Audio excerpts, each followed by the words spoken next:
Hey, g'day. Today I'm going to be cutting up and tumble polishing some peanut wood. This is peanut wood from the Gascoyne region of Western Australia. So yeah, hang around, you'll see me cut some up and tumble polish it. Thanks for tuning into my YouTube channel. I make videos on all things rock related, from finding, cutting and polishing, even a few helpful hints. If you haven't already subscribed, please consider doing so. It doesn't cost anything, it's free to subscribe, and it will help me build my channel. Thanks. These are some of the pieces I'll be cutting and polishing. Peanut wood has a very interesting past. It started out as conifers, I think it was, conifer trees, 160 million years ago in what would become later the Gascoyne region, the Gascoyne Junction region of Western Australia. The trees die, float downstream until they end up in the ocean, and then clam larvae, so little larvae of clams, start eating into the timber once it's floating around the ocean. What happens then is, over millions of years, the timber, what does it do? It changes into a mineral, so it's no longer fibrous timber, it becomes a rock, petrified wood. And the areas that were eaten away by the clams become these white areas, which look kind of like peanuts, I guess. Hence the term peanut wood. Peanut wood is often found with mookaite, and you can see here, peanut wood with mookaite on top. Always in the same area, in the Gascoyne Junction region. It's another piece of peanut wood. So yes, it always comes up very nice at polish as well. So all of these pieces will be cut and pre-shaped and then polished, and you'll get to see them. This is another one that has the mookaite and then the peanut wood on top.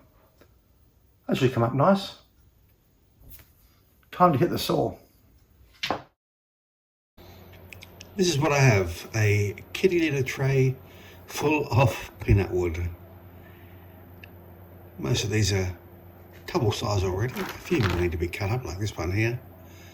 Make it a little bit smaller. Not very peanutty, that one. But this here I'm expecting big things from. This is peanut wood with mookaite. There's a few pieces like that in here.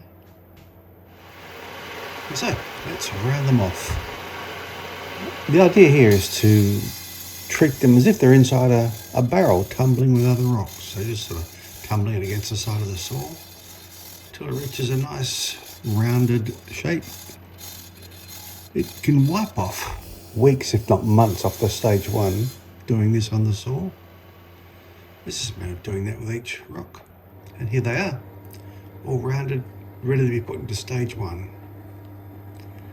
Some of these are going to turn out really nice, I think. Again, these ones with the mookaite and the peanut wood combined should turn out good. So, time to load up the barrels. This is stage one they're going into. I'll speed these up. It's a bit monotonous otherwise. It was at this stage I realised I didn't have enough barrels, so I grabbed the 2 3-pounders, continue to load them.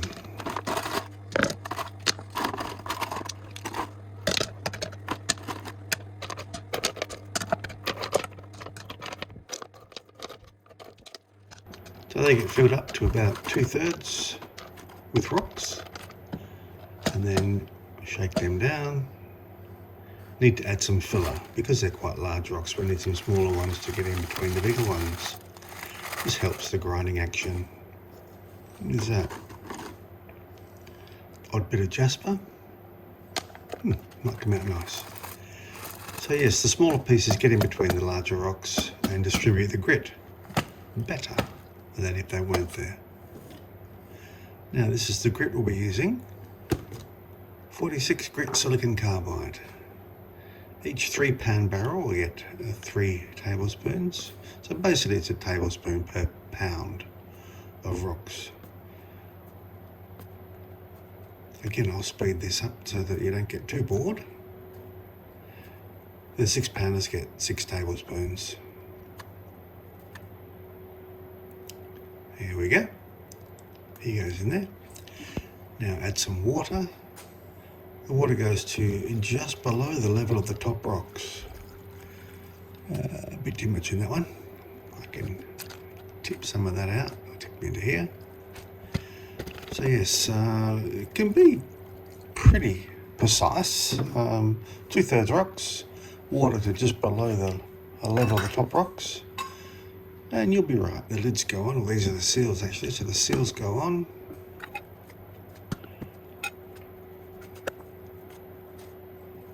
Then pop into place. And then the lids. Lids go on. Washers go on. Each barrel gets a washer. And then each barrel gets a locking nut. Nice and tight.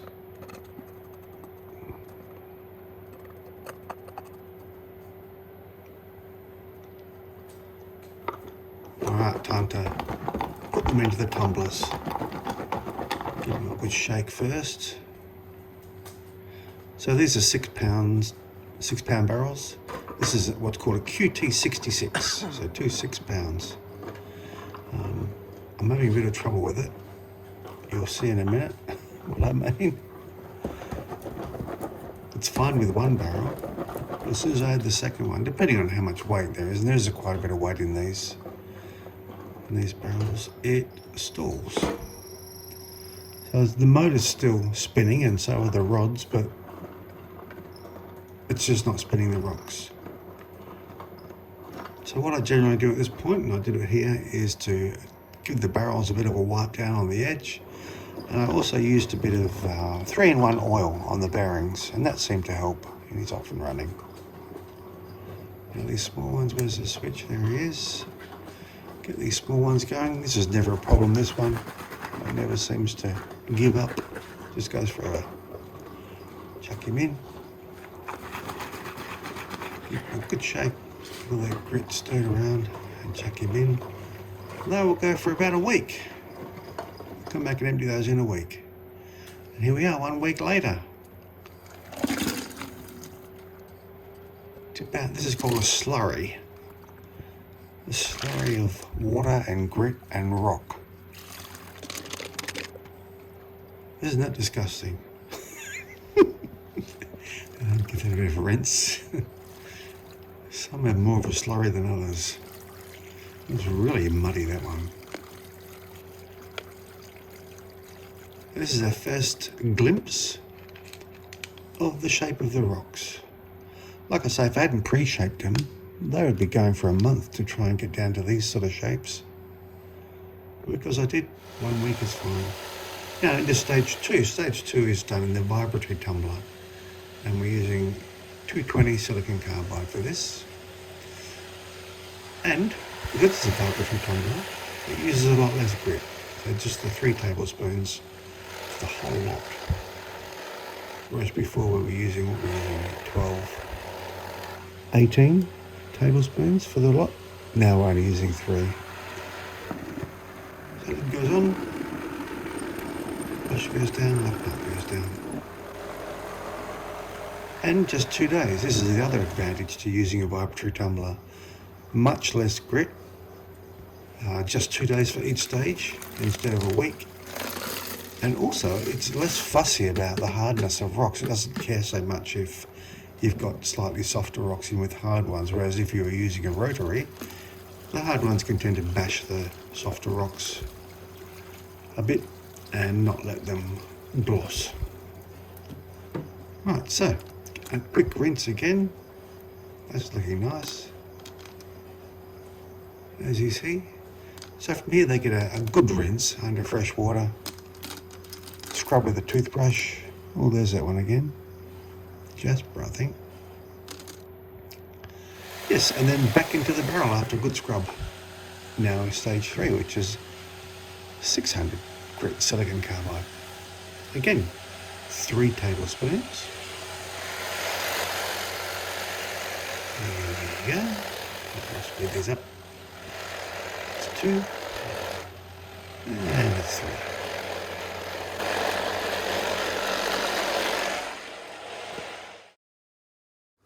Alright, 2 days later. Now what I didn't show you was me filling up that barrel with water at the end of each stage. As they go into each stage, they start each stage, the rocks are wet and they're not sitting in water. So I just give them a quick rinse of water, let them run for half an hour, and then tip them out, just to sort of wash them a bit. Looks nice. Very happy with how these are looking. Another one of these mookaite ones. I really like that one.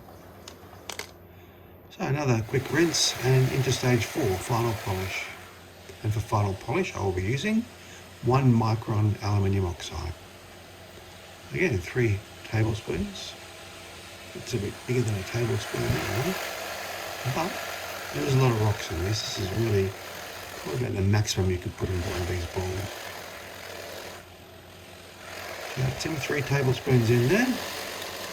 Again, 2 days. Put the lid on. 2 days later we'll come back and empty them out.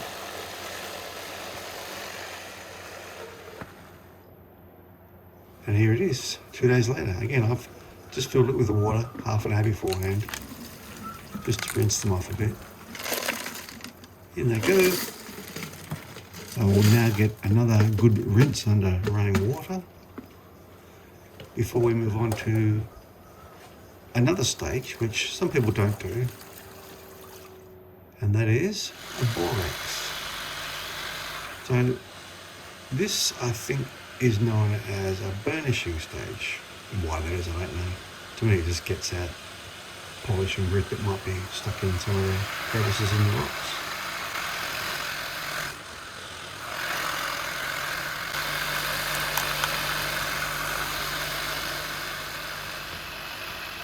So that borax rinse went overnight. It only probably needs a few hours, but it was late at night and I just thought, well, it can run till morning. So another quick rinse under fresh water. And here we are, the ultrasonic clean. A lot of people don't do this, but I find it makes a big difference. Plus it's really good fun.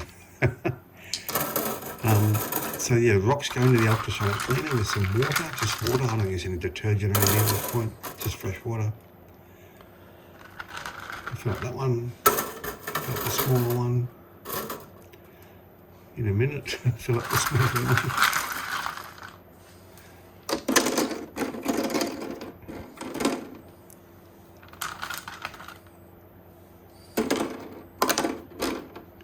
I've tried to pick some grotty, like rocks that have crevices and stuff in them. They always look better. Now this one takes a while to get going, I'm not sure why, but it gets there in the end.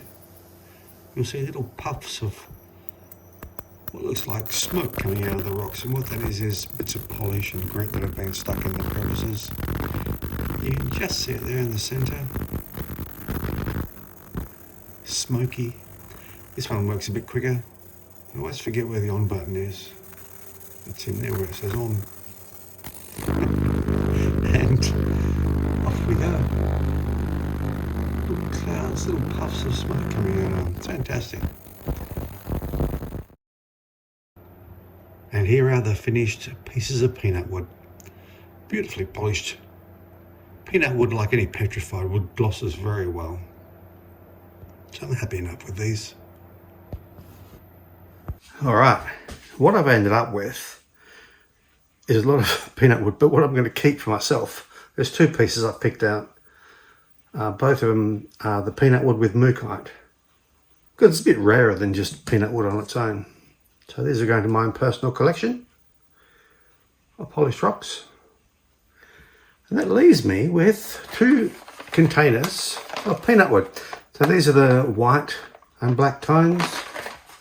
The other container is more the yellows. So they need to go onto the rack behind me, but that's pretty full. Well, it is full. So I'm going to have to replace some. This will be the first one I replace. This is These are agates, but Indian agates. Indian agates are very dark patterns. You don't really see them, especially in a situation like that, but up close they look great, and you can rear light them, backlight them, and they look fantastic as well. So one of these can go there. The other thing I have an abundance of is green opalite, dendritic opalite. So there's some up here.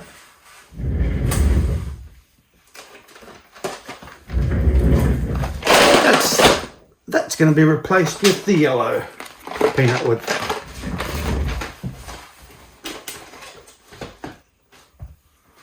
So there we go.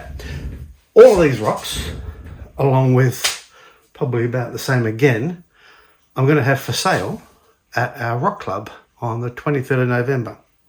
So as I'm recording this, it's November 2nd.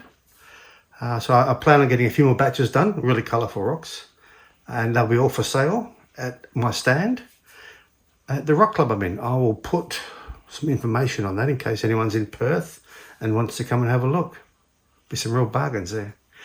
So that's it for this video. I hope you enjoyed it. See you next time. And now a bit of a slideshow just to show you in better detail how some of these turned out.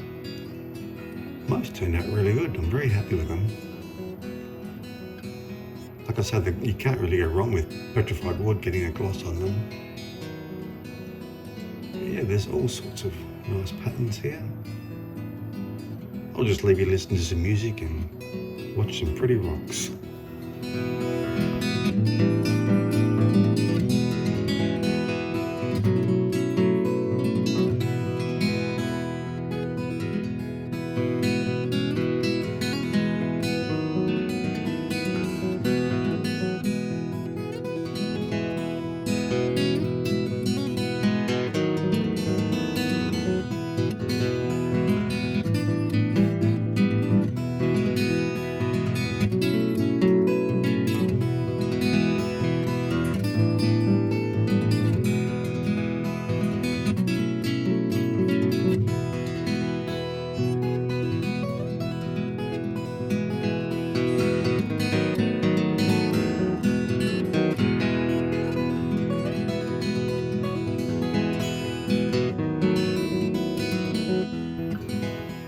So there you go, peanut wood, cut and tumble polished. Hope you enjoyed the video. If you haven't already subscribed, please consider it. Thanks, see ya.